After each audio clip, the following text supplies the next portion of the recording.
Esa es la idea. Esa es la idea, claro, que a sexto semestre tengan toda la información, digamos, de armonía, de contrapunto, digamos, todas esas cosas básicas, para que ya entren a su énfasis a potencializar, digamos, de alguna manera esa información, sea desde la producción, o sea desde la ejecución, o sea desde los arreglos, o desde la misma pedagogía. Bien. Cuando quiera, ¿ya? En vivo. ¿Arrancamos de una vez? Sí. Bueno, se angustia, ¿no? Jesús. Bueno, estábamos hablando ahorita de que estos muchachos se están formando como músicos. Esa es la idea. En una entrevista anterior hablamos con el maestro Juan Carlos Padilla. Carlos Padilla. Y hablábamos del ser músico. ¿Qué es ser músico? Esa es la pregunta más difícil de contestar desde la academia. Yo particularmente pienso que el músico viene antes que la academia. Todos tenemos esa afinidad con la música y ese sentimiento de tener la música, de cantar, de bailar, antes de pensar en ser músico. ¿Sí? A mí me parece que ser músico desde la academia es ser un científico y un investigador de los sonidos y de qué se puede hacer con eso.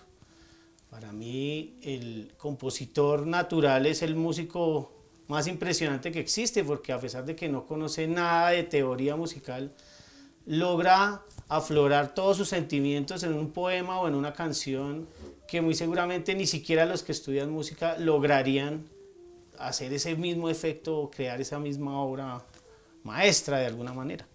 La mayoría de los compositores colombianos no son músicos, son campesinos, son gente que no tiene nada que ver con el estudio de la ciencia de las músicas, de los sonidos, de cómo funciona, de la armonía, el contrapunto, la orquestación, bueno, toda esa cantidad de estudios que se les enseñan a ellos para que entiendan la música, para que puedan entender cualquier música del mundo, sea música africana, sea champeta, sea música clásica, que el estudio de la música que adquieren acá, los conocimientos que adquieren aquí, les permitan desarrollarse libremente dentro de la música.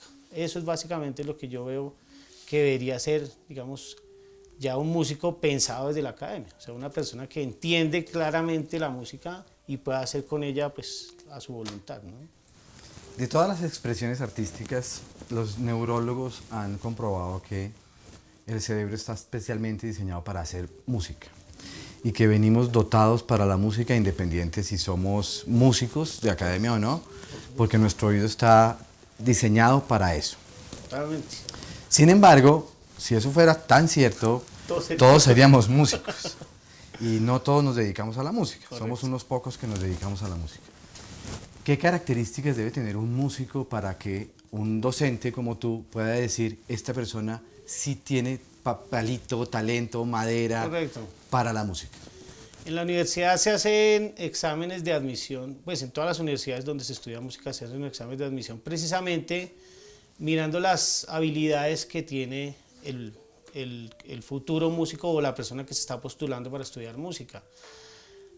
Lo mínimo que debe tener una persona para entrar a estudiar música es poder reconocer auditivamente cosas, ¿sí? O sea, que pueda escuchar una nota y la pueda cantar, por ejemplo, que pueda afinar, ¿sí? Eso es un talento, ¿sí? Que se va desarrollando y se va entrenando a medida, y en la universidad se adquiere una gran habilidad a partir de ejercicios y de transcripciones y un poco de cosas para que ese oído se agudice, pero el talento debe estar, digamos, de entrada. El pelado debe poder reconocer cosas y poder cantar, ojalá afinar esa misma nota. No tiene que ser con la técnica perfecta, ni mucho menos, pero sí que tenga esa facilidad. El ritmo, por ejemplo. Hay muchos chicos que llegan a estudiar música, pero les cuesta marchar, ¿entiendes? Entonces, pues a una persona que le cuesta marchar, pues tiene que empezar a hacer un trabajo exhaustivo rítmico para que su cuerpo se acomode a un tempo natural y pueda tocar con otros músicos, ¿sí? Esto de poder reconocer un sonido o reconocer auditivamente algo como lo acabas de manifestar, ¿es lo mismo que escuchar? Bueno, en una persona normal sí, en una persona, porque eso es lo que hace la gente, escucha en la radio y se aprende la canción. Ahí no hay un proceso matemático, ni hay un proceso, digamos, de estudio de la música, no, la gente se aprende las canciones porque la escucha muchas veces y eso hace que su cerebro empiece a reconocerla y empiece a repetirla y hasta que se la aprende el despacito y la canta por todo lado. ¿Sí? Pero obviamente si yo ya estoy en la universidad estudiando música, pues ya no solamente tiene que ser eso, ¿sí me entiendes? Sino que ya él debe reconocer otras cosas más allá de solamente la nota, sino entonces reconoce la progresión armónica, o reconoce la tonalidad, reconoce la nota que está cantando, si es la novena, si es la tercera, si es la quinta. Eso es lo que hace, digamos, el trabajo del estudio de la música. Eso es lo que genera poder escuchar otras cosas diferentes a lo que escucharía una persona. ¿Qué le pasa a un músico que definitivamente decide ceñirse y pegarse a la partitura? ¿Qué pasa con la música en sí misma? La partitura es un medio, mas no debería ser el fin de la música porque en la música o en el jazz y eso casi siempre se habla de que hay que tocar lo que no está escrito. ¿Sí? O sea que la partitura simplemente es una guía, es un esqueleto totalmente vacío, sin alma, ¿sí? Es una cosa totalmente, digamos, frágil. Y lo que hacen los músicos a partir de su entrenamiento, de su concepto armónico, de su improvisación, es precisamente coger ese esqueletico y volverlo una escultura, volverlo una gran obra de arte. Si les quitáramos a ellos la partitura para esa obra que están montando, ¿lo podrían lograr? Sí. ¿O definitivamente tienen que seguir leyendo hasta que sientan la seguridad que pueden? No, o sea, digamos, en este tipo digamos, el semestre en el que ya están ellos, se supone, deben poder asimilar una forma rápidamente, porque han hecho el entrenamiento desde primer semestre hasta sexto, de memorizar canciones y memorizar un repertorio, analizarlo armónicamente, improvisar sobre eso, buscar posibilidades armónicas, rearmonizaciones, etc. Entonces, cuando se llega a un ensamble de estos, la habilidad debe estar desarrollada. O sea, que si por X o Y motivo se me apagó el celular, yo ya toqué la canción una vez y más o menos sé por dónde va. Puede que no me la sepa 100% perfecto, pero sí un 70, 60% de la canción la logro retener inmediatamente. Y el entrenamiento pues permitirá y tocarla más veces hará que cada vez estén más sueltos del papel. A eso es a lo que tenemos que llegar. Y en el ensamble, si a alguien se le apaga el celular, se le cae, o en el caso de la batería se le cae la baqueta, ¿los demás músicos cómo reaccionan ante eso? ¿Se quedan esperando a que la persona resuelva y mire a ver qué hace? ¿O solidariamente hacen algo para que eso que está pasando ahí forme parte de la ejecución musical? Eso ya depende de la situación, digamos. Si estamos en un ensayo como este, digamos, hay la libertad de parar. Hey, un momentico que me equivoqué, o sea, digamos que estamos en el proceso del montaje, entonces no hay la presión. Pero si estuviéramos en un concierto presentando estos temas, al baterista se le cae la baqueta, resuélvalo lo más rápido posible para que no se me caiga el tema. ¿Y qué pasa si no lo resuelve lo más rápido posible y se cae el tema? ¿Qué le va a pasar a ese baterista? Bueno, ahí pasan varias cosas.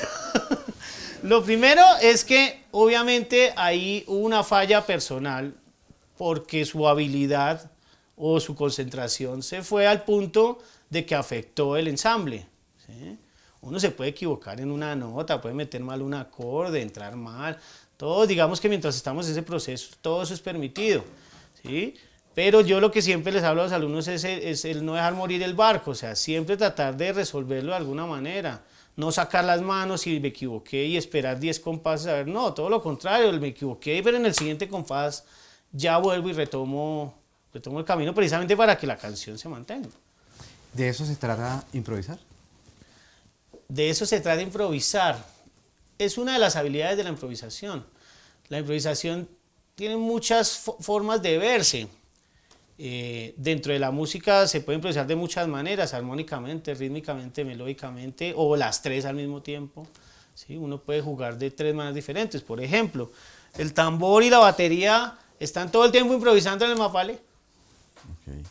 Ellos todo el tiempo están jugando. Hay un patrón base, pero todo el tiempo están jugando. ¿Sí? A diferencia de lo que hace, por ejemplo, la guitarra, que todo el tiempo está haciendo lo mismo. Ese es el mood que tiene, el papel que tiene él es ese. Quieto ahí, una sola nota. Y eso hace que los demás puedan jugar. Entonces, claro que es una habilidad de la improvisación. pero pues no es una sola, digamos que no sería lo único que se podría hacer con la improvisación.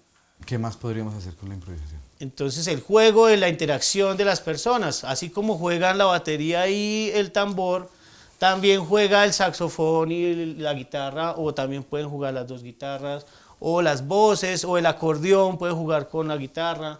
Digamos, dentro del jazz se puede hacer básicamente cualquier experimento, ¿no? Ahora, ahí es donde, digamos, lo que yo hago en el ensamble es que los pruebo a todos en diferentes situaciones y voy viendo cuál se resalta mejor o a cuál se siente mejor improvisando dentro de determinado tema, y finalmente pues por ahí hago que sobresalga su talento. ¿Qué tanto nivel de escucha hay en una improvisación? Pues tiene que haber muchísimo.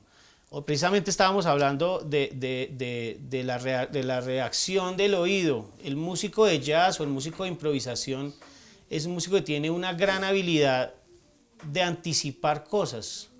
O sea, puede prever más o menos lo que podría pasar, o tiene varias posibilidades y si alguna de esas pasa, pues se puede ir por ahí, ¿sí? Entonces, digamos, en este mapalé en particular, que hay una sola escala, hay un solo acorde, entonces las notas que toca el saxofón, el guitarrista también sabe cuáles son, porque son las mismas notas, entonces pueden llegar a casi que imitarse las frases una a otra, como parte de otra habilidad, digamos. Tú hablabas de interactuar. Cuando uno está improvisando, interactúa con otros Sí, músicos, correcto. y de eso se trata, Ajá. hacer música. En la interacción con otros músicos se involucran necesariamente las emociones. ¿Cómo controlan los músicos las emociones cuando no están escuchando bien, o cuando sienten que están perdiendo protagonismo, o como lo que decías de la guitarra, que está haciendo un pedal que puede llegar a ser aburrido, entonces quiere hacer alguna cosa para sobresalir? Emocionalmente, ¿cómo se gestiona eso desde el ensamble, partiendo de que la base es escuchémonos para que hagamos música? Sí. Cuando ya se estudia música, las emociones juegan un papel contrario a lo que uno pensaría. Aquí hay mucho miedo también en la academia. Los chicos llegan a veces de verdad muy asustados a un examen, ¿sí? Y no te estoy hablando de primer semestre, segundo semestre, séptimo, octavo, y uno todavía los ve, ¿sí? Entonces, muchas veces esas emociones para hacer música recaen en la personalidad real de cada músico, ¿sí? En qué tan seguro está de lo que es como persona, porque eso es lo que va a permitir que de verdad no se me asuste en el examen, sino que pueda pasar esa gran muralla del miedo y de verdad pueda escuchar y pueda fresquearse y pueda gozárselo. Ese es un gran trabajo que tenemos en la academia, y todo el tiempo estamos pendientes de que los chicos traten de estar más frescos, porque la misma presión de la nota y del qué va a decir el profesor y pues genera que los chicos se asusten, literalmente es eso. Entonces, claro, ya cuando uno habla con músicos más experimentados, como Juan Carlos Padilla, por favor, entonces ya las emociones son muy diferentes, porque ya hay una gran seguridad en cuanto a lo que eres como músico, entonces estás pensando ya en otras cosas. Eso es lo que queremos lograr en la universidad, que cuando el chico salga de maestro en música, de verdad sea una persona completamente segura de lo que está haciendo y que pueda enseñarle a un niño o a un anciano o a la persona que sea, convencido de que lo que está haciendo está bien y que todo tiene una musicalidad y todo tiene una lógica. Hablas de musicalidad. ¿Qué es eso? La musicalidad, yo pensaría que tiene que ver mucho con el gusto. Una persona musical es una persona que, a pesar de que se le ponga a tocar una escala, esa escala de entrada ya tiene una intención más musical que de ejercicio. Una persona musical es una persona que se le facilita el ritmo, se le facilita cantar, digamos que no necesita mucho esfuerzo para lograr una tarea como esa, como aprendas esta canción, ¿sí? La sacas sin problema. Hay chicos que se demoran varias horas descubriendo la melodía, afinando, ¿sí? Entonces la persona que tiene musicalidad es eso, que se le facilita la manipulación del instrumento. Si es pianista, pues es porque se le facilita, no porque las manos están tiesas y no lucha contra eso, sino todo lo contrario. Entonces yo creo que la musicalidad tiene que ver mucho con eso, con esa facilidad de envolverse dentro de la música. No sé cómo. Hay personas que dicen que la musicalidad va de la mano del virtuosismo y que de un tiempo para acá parece ser más importante ser virtuoso que ser musical. Y conozco dos tipos de músicos, los que te emocionan cuando los escuchas la música que ellos hacen y los que te descrestan. ¿Qué diferencia hay? Bueno, yo pensaría que son polos totalmente opuestos. El músico virtuoso es un músico, primero, que tiene metido en su cabeza que eso es lo que quiere ser, o sea, quiero ser el mejor, quiero ser el más rápido, quiero ser no sé, yo no soy virtuoso, entonces no puedo decir tantas cosas sobre eso, pero me imagino que pensarán ese tipo de cosas. Y pues digamos que en este momento están saliendo super músicos. Uno ahora ve en YouTube ya no solamente el super guitarrista, sino que además el man graba la guitarra, graba el bajo, graba la batería, graba el piano, canta a 4 voces y lo monta en un video y se vuelve viral. Entonces, ese tipo de super músicos pues hacen que el músico que está en su proceso también sienta que la vara está demasiado alta, ¿sí? Ahora, eso no quiere decir que todos tengamos y soñemos con llegar a eso.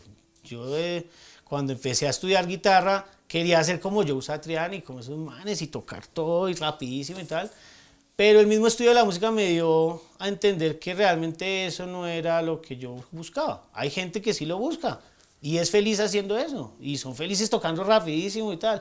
Mucho de lo que tú dices, eso descresta más, no emociona muchas veces, ¿sí? Yo les hago los ejemplos a mis alumnos, por ejemplo, B.B. King o Jimi Hendrix, que fueron guitarristas que partieron la historia de la guitarra, no eran virtuosos. O sea, no eran técnicamente los más ágiles del mundo, ni tocaban todas las técnicas mezcladas, ni mucho menos, pero los manes tocaban una berraca nota y eso era partir la historia de la guitarra en dos, ¿sí? La emoción, que es la otra contraparte. Yo creo que la mayoría de nosotros pensamos más hacia esa parte de la emoción, o yo por lo menos trato de buscar siempre eso en la interpretación de mis obras, o cuando toco con la banda, o cuando estamos montando repertorio con mis alumnos de guitarra, es eso. Vaya más allá del ejercicio, que la obra de verdad usted sienta que está haciendo algo, le está poniendo una intención, que no son solamente notas tocadas porque sí, porque me tocó, sino que eso tenga una connotación artística. Entonces yo siempre busco eso, más allá del músico perfecto o del músico virtuoso, que se cree un artista que tenga un concepto claro de su música, no de la que me gusta a mí, sino de la que le gusta a él y de cómo él puede llegar a desarrollar eso dentro de un contexto particular, sea música colombiana, sea jazz, sea rock, sea bolero, lo que quiera.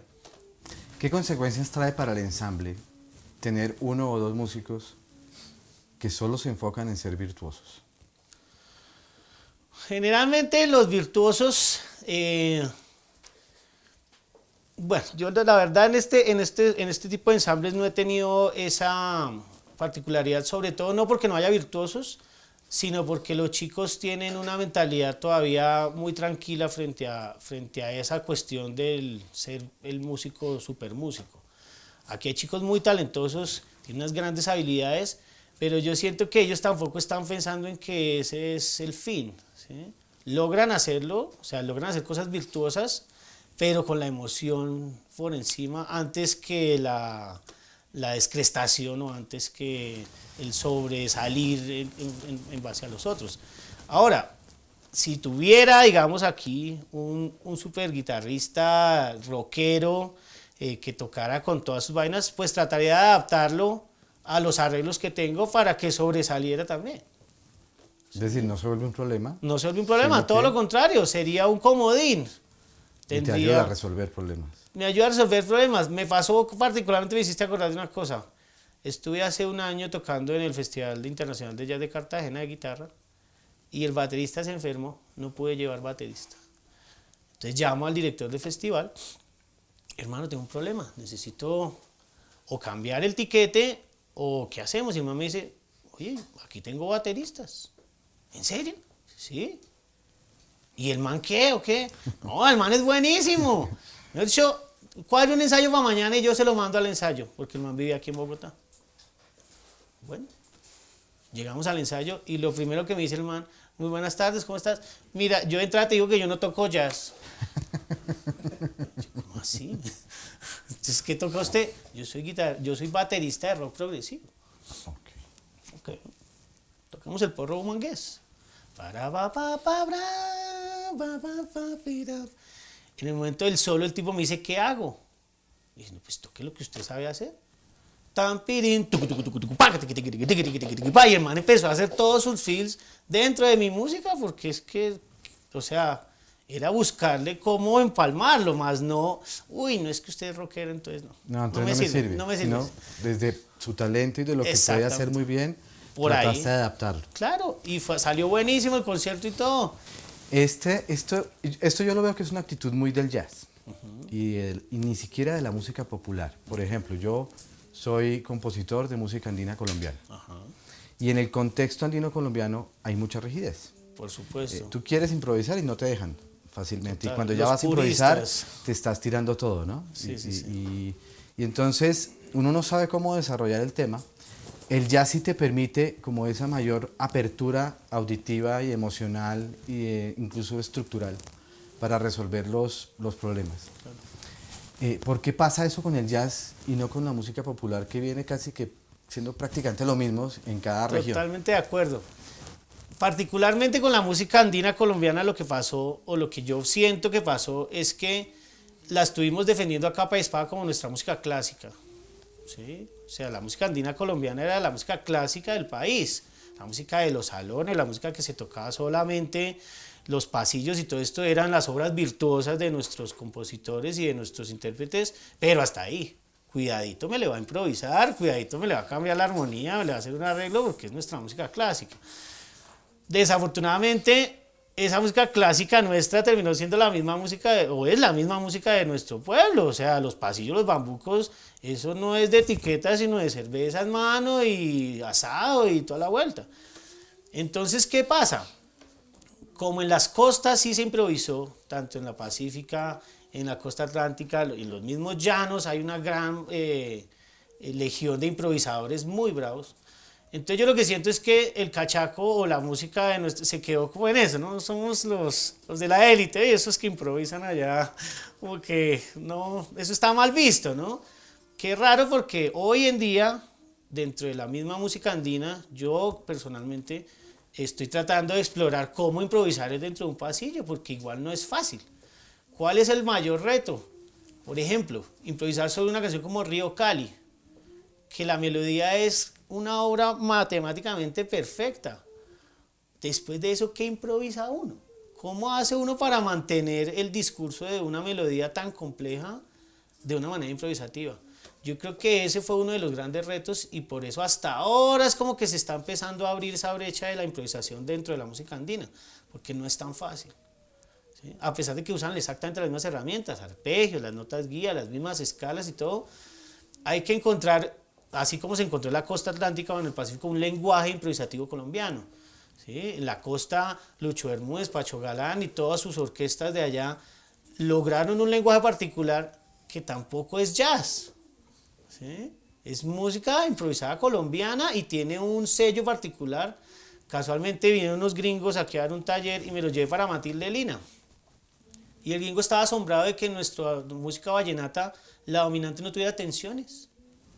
Si en el jazz todas las tensiones son posibles dentro de la dominante. Juan decía, ¿cómo hacen? ¿Y cómo se divierten y no suenan aburridos si están tocando sobre la misma escala mayor? ¿Y cómo hacen? No, pues precisamente buscando otro tipo de estructuras. O sea, ellos no están pensando en la alterada o en la escala de tonos enteros, primero porque no la conocen. ¿Sí? O sea, aquí, por ejemplo, el acordeón yo vine a enterarme que es un instrumento cromático, no es diatónico. O sea, que uno básicamente en ese aparatico podría tocar una escala cromática, ¿sí o no? Pero eso no lo saben los que tocan acordeón en todos los festivales porque no hay el estudio de la música. Y es mejor que no lo sepan, de pronto, que si se ponen con un pensamiento tan técnico dejan de hacer, ser tan musicales. ¿Quién sabe si eso les rompa la creatividad y los encierre en un limbo? Puede pasar. Pero me parece que también está el arriesgarse de que qué pasa si lo hago. ¿Sí? Hay varios acordeoneros con los que yo trabajo que yo les hablaba de esas escalas y la escala menor armónica y tal, y los manes obviamente lo entienden, pero al no haber un estudio, digamos, organizado de la música, es difícil que lo puedan aplicar, porque para eso se necesita precisamente hacer ejercicios y como entender muy bien la sonoridad. Ahora, el músico está muy acostumbrado el músico popular está muy acostumbrado a lo que sabe y pues con eso resuelve su diario vivir y pues ¿para qué le vamos a poner más arandelas, no? Pero sí el que se interesa, por ejemplo, en la universidad, un chico de acordeón que sepa de armonía y eso, pues muy seguramente sus resultados van a ser otros y sus propuestas musicales van a ser muy diferentes a lo que suena en la costa o en Valledupar con el acordeón, porque ya tiene toda la información que no puede tener una persona que está Claro. allá. Ahora que estabas para tocar el mapalé, esa versión de música electrónica que adaptaron para mapalé, me causó particular atención una frase que les decías, es que no se me quede nadie sin improvisar. ¿Por qué es tan importante para este ensamble improvisar? Porque es, primero, improvisar sobre las músicas o sobre los ritmos de la costa caribe es un ejercicio que no hacen en ningún otro ensamble. Se supone que estos ensambles, además de solamente tocar el ritmo y eso, pues debe haber una exploración y debe haber una interiorización de cómo se improvisa sobre un mapalé o cómo se improvisa sobre una champeta o cómo se improvisa sobre una cumbia. No solamente desde la transcripción, sino también desde la percepción. ¿Qué se me ocurre a mí a partir de lo que suena? Porque el jazz es de eso, de reacciones. ¿Sí? El guitarrista tocó una escala y si yo la reconozco, sé qué acordes tiene, entonces puedo acompañarlo. Si no la reconozco, pues simplemente toco el acorde que está en el papel. ¿Sí?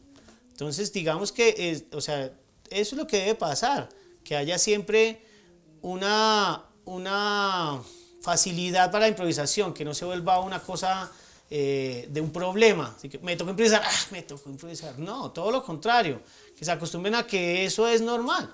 O sea, que improvisar debería ser algo natural para ellos en cualquier situación. Estén en una orquesta, estén en la sinfónica, lo que sea, metió un dedo, improvise algo y resuélvalo. ¿Sí? Como buscar esa agilidad mental para que siempre estén pensando adelante. ¿Sí? O sea que el improvisador está metido en el mundo de las posibilidades y es una persona que debe estar más preparada para resolver problemas. O totalmente, claro. Y en cualquier contexto, o solamente en la música. No, el jazz se permite en todo, en la actuación, en la pintura, en la escultura, todos estamos improvisando. Incluso en otras artes, yo pensaría que igual el científico cuando está buscando una bacteria está improvisando, está mirando a ver cómo... Todo es prueba y error. Exacto, somos científicos, todos estamos haciendo eso. ¿Qué pasa si? Esa es mi pregunta. ¿Qué pasa si hago esto? Pasa eso. Bueno, ya supe. No me quedé con la duda de qué pasaría si hubiera hecho. No, lo hago y resuelvo y miro a ver qué pasa, saco mi conclusión de eso. Entonces me parece que el jazz tiene esa gran herramienta de buscar muchas posibilidades. Lo que tú dices. No hay un solo camino para resolver la cosa. Thelonious Monk tenía una frase que me ha gustado mucho desde la escucha y era: yo tengo la habilidad de escuchar qué no tocar. Y en el jazz se usa mucho el tema de mantente en el silencio, que es mientras puedas quedarte en silencio y solamente intervienes cuando te toque intervenir. Entonces aparece el concepto del silencio y el concepto del no tocar y el concepto del error. Pero para los jazzistas el error no es un error. Correcto. ¿Qué es el error para los jazzistas? Otra posibilidad. Otra posibilidad. Es otra posibilidad. Me haces acordar de Derek Bailey, el guitarrista, que dice que empoderar a los músicos es enseñarles a improvisar sin salirse de la forma.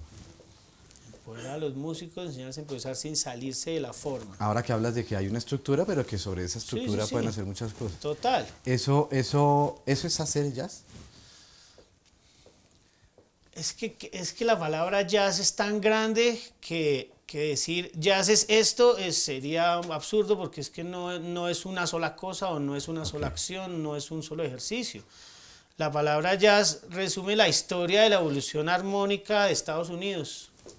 O sea, todo lo que se pudo hacer armónicamente desde la estructura blues, pasando por el changes hasta llegar a la armonía contemporánea, modal, todo eso que se quiera, Eso es el jazz para mí, o sea, es una evolución del ser humano a través de la música, como lo fue la música clásica, como lo es la música popular.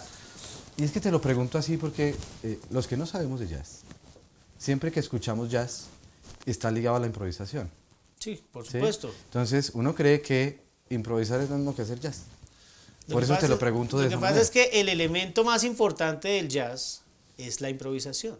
O sea, es poder jugar con esas herramientas armónico-teóricas, rítmicas, de una manera consciente. Porque para mí la improvisación, lo más difícil de la improvisación es poderlo hacer consciente. Los chicos cuando llegan aquí a primer semestre ya tocan guitarra, ya improvisan y la pentatónica y se saben sus licks y tal, pero no son conscientes de lo que tocan. O sea, no saben qué nota está tocando con respecto a un acorde, ¿sí? Y lo que logramos aquí a través del entrenamiento es que esa conciencia de lo que quieres tocar, no de lo que debes o lo que puedes, sino que lo que quieres tocar sea consciente, ¿sí? La pregunta mía siempre es no qué se puede tocar, sino qué quiere tocar. ¿Qué quiere tocar en do mayor? La tónica, la novena, la tercera, la cuarta, la quinta, todas, 3, 2, ¿qué quiere? Porque finalmente ese es el concepto que estamos formando. O sea, es un músico que tenga un concepto, no que cumpla unos requerimientos y unos parámetros y salgan como soldaditos todos pensando exactamente igual. No, es la misma información, pero cada uno la depura de una manera particular. ¿Los músicos de este ensamble están empoderados? ¿O están, voy a usar la palabra que no es, pero es la que más se me acerca, o están sometidos a lo que diga el director con base en lo que el director sabe de la obra? No, todo lo contrario. Aquí todos son ya experimentados, como te digo, ya todos ya han pasado, digamos, su ciclo básico. Las improvisaciones de todos ya tienen conceptos, proponen cosas sobre los temas. Yo simplemente, digamos, que organizo las estructuras, pero ellos en los ensayos acá hacen a veces cambios, o venga, en vez de aquí improviso yo. Sí, también digamos que es un trabajo colectivo, no es un régimen donde yo vengo y si no me toca la corchea entonces se me va. No, no tiene nada que ver con eso. Claro, hay que cumplir unas competencias, saber leer una partitura indispensable para cualquier músico de Colombia y del mundo. Saber escuchar, o sea, tocar algo de oreja también. Entonces aquí hacemos cosas así, hacemos cosas leyendo arreglos, como montamos cosas de oreja, ¿sí? Desarrollando habilidades, de eso se trata. Entonces el director de este ensamble de música popular del Caribe lo que hace es ayudar a desarrollar habilidades. Correcto. A partir de unas técnicas que ellos ya mínimamente han debido tener preparadas. Desarrollar, correcto. Hay otra cosa, voy a hablar de dos últimos temas. Hay otra cosa que al inicio del ensayo te escuché, que me pareció particular porque en el contexto corporativo casi nunca se escucha esa palabra. Y es, acuérdense que en el compás X hay un silencio y ese silencio se tiene que oír. ¿Sí? Beethoven amaba el silencio y sí, uno siente que necesita oír ese silencio para que la música tenga forma. En el contexto corporativo nunca se escucha esa palabra del silencio. El silencio. ¿De qué va el silencio en la música? El silencio para mí es el lienzo, o sea, sobre ese espacio es que se crea la música. Entonces, muchas veces todos estamos pensando en las notas y en tocar y en tocar y en tocar y en tocar. Y yo en mis arreglos siempre trato de buscar eso. Ese segundo en donde no suena absolutamente nada, ¿sí? Dentro de una canción donde hay 8 músicos, lograrlo no es fácil. Si te diste cuenta, nos tomamos un ratico ahí mientras se organizó.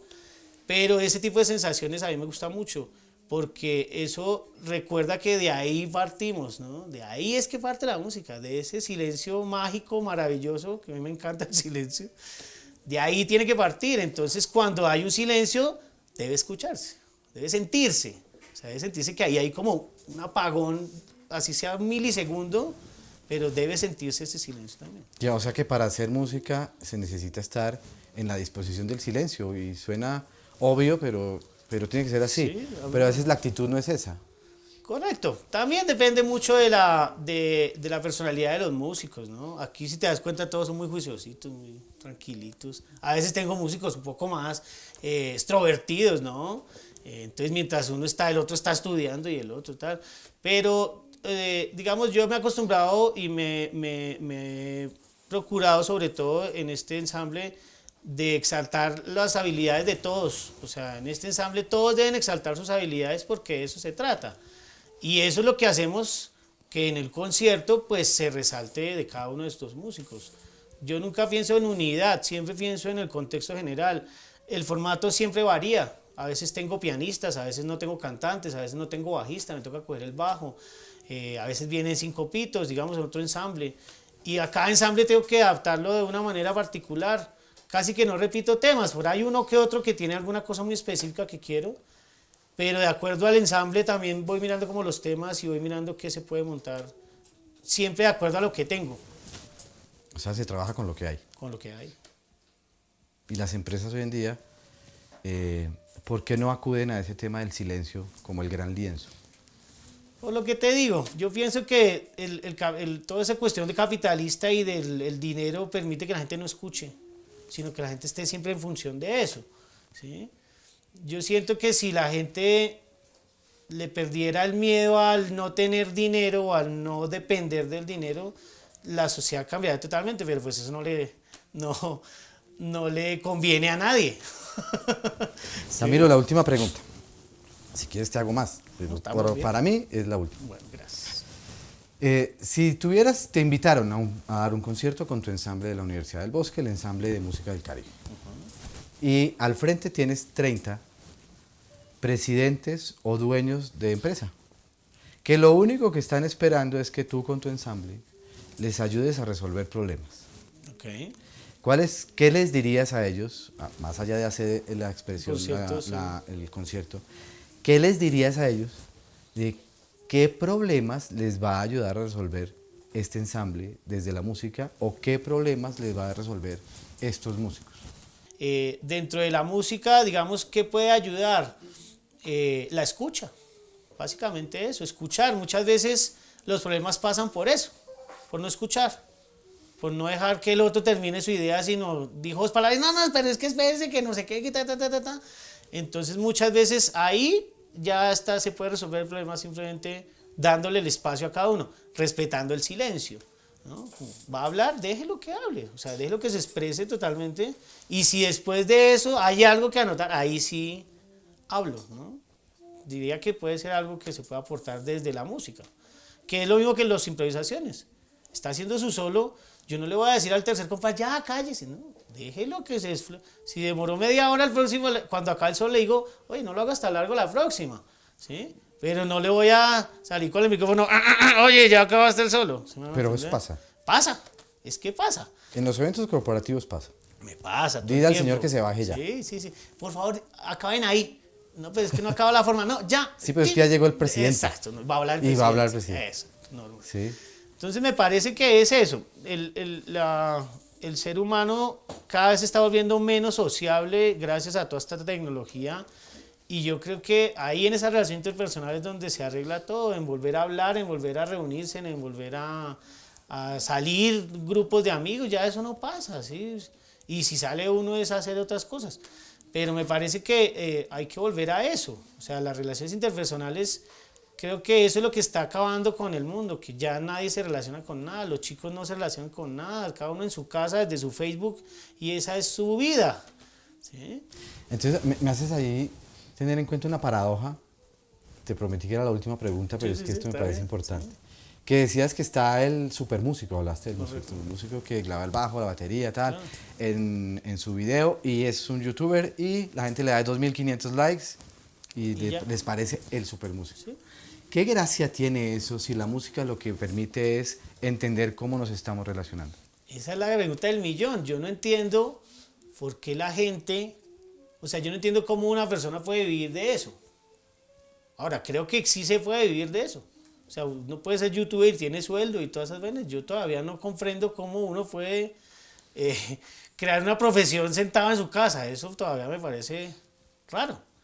Pero si eso está, digamos, si a eso vamos a llegar, es terrible porque entonces ya no vamos a tener grupos, sino que cada uno va a llegar con sus pistas y con sus 4 cámaras a su concierto.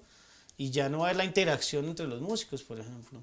Y si esa interacción se pierde, pues se está perdiendo la mitad de la magia de la música, que es precisamente que si tocamos los dos va a ser una cosa muy diferente a si yo toco con él, o si toco con él, o si toco con el otro. ¿Sí? Esa particularidad de cada uno de los músicos es lo que no se debe perder. Y creo que las redes están tratando de esquematizar todo, y que entonces todos somos youtubers ahora y esa va a ser nuestra profesión el resto de la vida. No sé cómo estaba pensado eso, pero... Es un tema muy individualista. Sí, total. Me parece que no es por ahí. Es muy egoísta además. Porque Sí. lo mismo, porque no permite ningún tipo de interacción. Y lo mismo, el tipo desde su casa, el otro le da like, pero realmente no hubo interacción, ¿sí? Y lo peor del caso, el man allá, no sé si factura plata, pero ese like tampoco le paga las cuentas ni le da de comer. Entonces, no entiendo cuál es la finalidad de ese modelo de negocio que quieren pintar, de que todos seamos famosos y que básicamente Facebook se vuelva la televisión moderna, ¿no? Donde todos ponemos nuestro canal y ponemos nuestra novela y todos la ven y el que quiera verla pues se pega y ya. Entonces me parece que hay que volver a eso, a la interacción. Esto no se puede perder. Donde se pierda esta interacción entre los músicos, creo que vamos a pasar un muy mal rato. Los DJs nos van a acabar.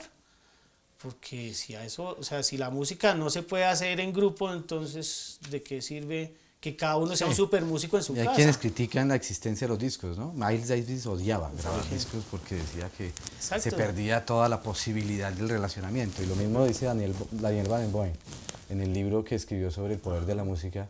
Sí, ¿qué es eso? Dice, a la final la música nos enseña que todo está relacionado.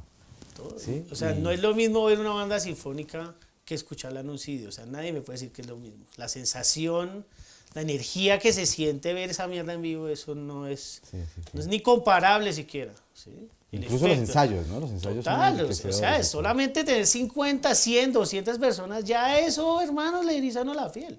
Y esa es la razón de ser del músico, que se le pone en un escenario para recibir su aplauso como premio a esa interacción. Correcto, es Y una esa retribución. necesidad que tiene de relacionarse. Porque es que el público siempre está, volvemos a lo mismo, todos somos músicos naturales, entonces la gente necesita sentir esa vaina. Bueno, Camilo, muchísimas gracias. Bueno, Ricardo, un placer. Gracias a ti por la entrevista.